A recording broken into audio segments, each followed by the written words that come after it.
They told you sex is about pleasure, that it's private, taboo, dirty, or sacred, only to be saved for someone worthy.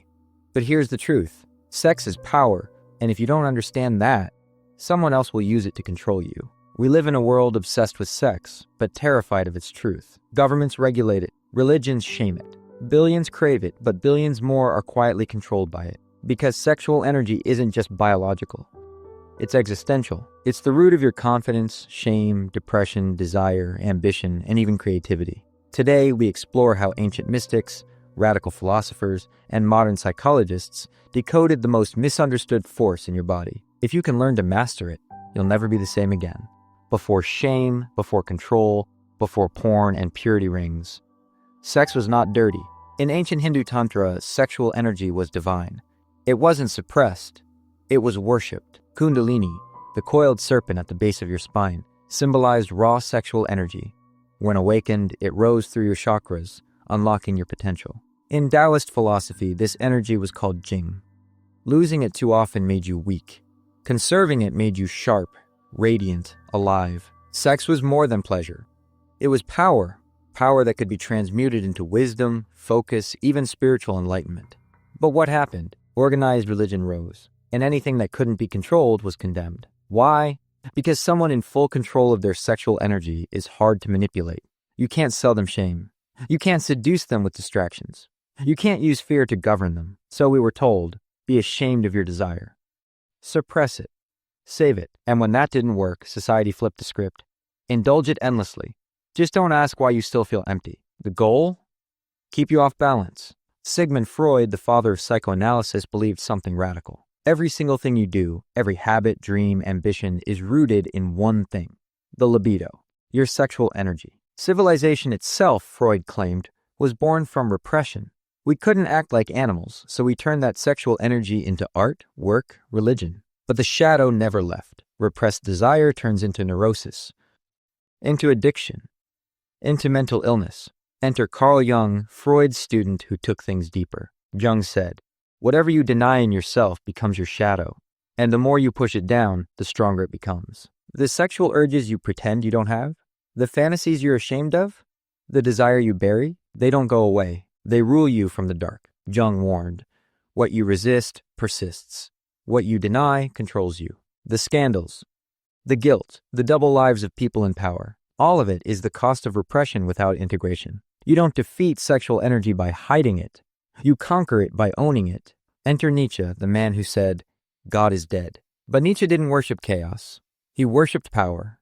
Not political power, but the internal force to grow, transform, and rise above. He called it the will to power, and nothing embodies that more purely than sex. In sex, we stop pretending.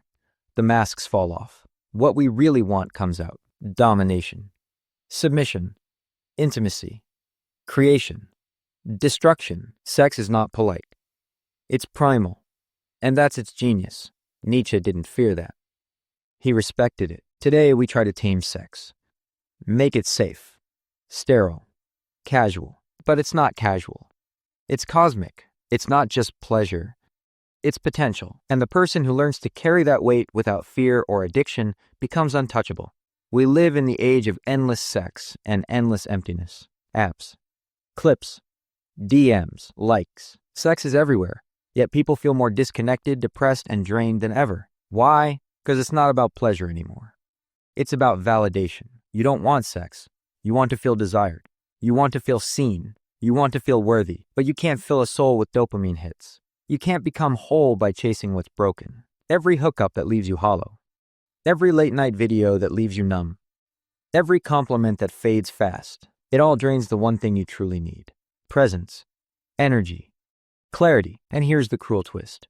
You've been trained to waste it. Because a man or woman who learns to conserve and redirect their sexual energy becomes dangerous, focused, calm, unbothered, magnetic. Let's be clear. Sexual power isn't about how much sex you have. It's about how you manage the most primal energy in your body. Can you feel desire and not act like a slave to it?